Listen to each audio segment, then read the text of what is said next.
নমস্কার বন্ধুরা, আমার চ্যানেলে আপনাদের স্বাগত জানাই।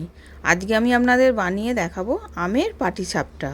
প্রথমে আমি দুটো আমকে ছাড়িয়ে টুকরো টুকরো করে রেখে দিয়েছিলাম। এবার মিক্সি জারের মধ্যে দিয়ে আমি পেস্ট করে নেব। এবার পেস্ট করে রেখে দিয়েছি।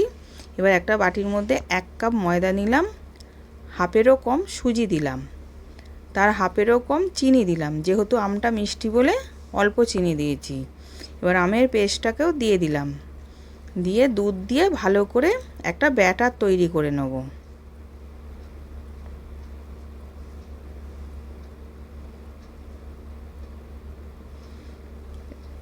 এবার ওর মধ্যে একটুখানি নুন দিয়ে দিলাম, দিয়ে ভালো করে মিশিয়ে আমি 10 মিনিট চাপা দিয়ে রেখে দেবো সুজিটা ভেজার জন্যে। এবার 10 মিনিট পর আমি দেখাচ্ছি। একটা গ্যাসের মধ্যে ননস্টিকের চাটু বসিয়েছিলাম, চাটুটা গরম হয়ে গেছে, তেল ব্রাশ করে দিয়েছি। এবার এক হাতা দিয়ে আমি তেজপাতা দিয়ে আমি গোল করে রাউন্ড করে নিচ্ছি। এবার তার মাঝখানে আমি সন্দেশের পুর দিলাম, দিয়ে পাট পাট করে পাটিসাপটায় পাট পাট করে নিচ্ছি।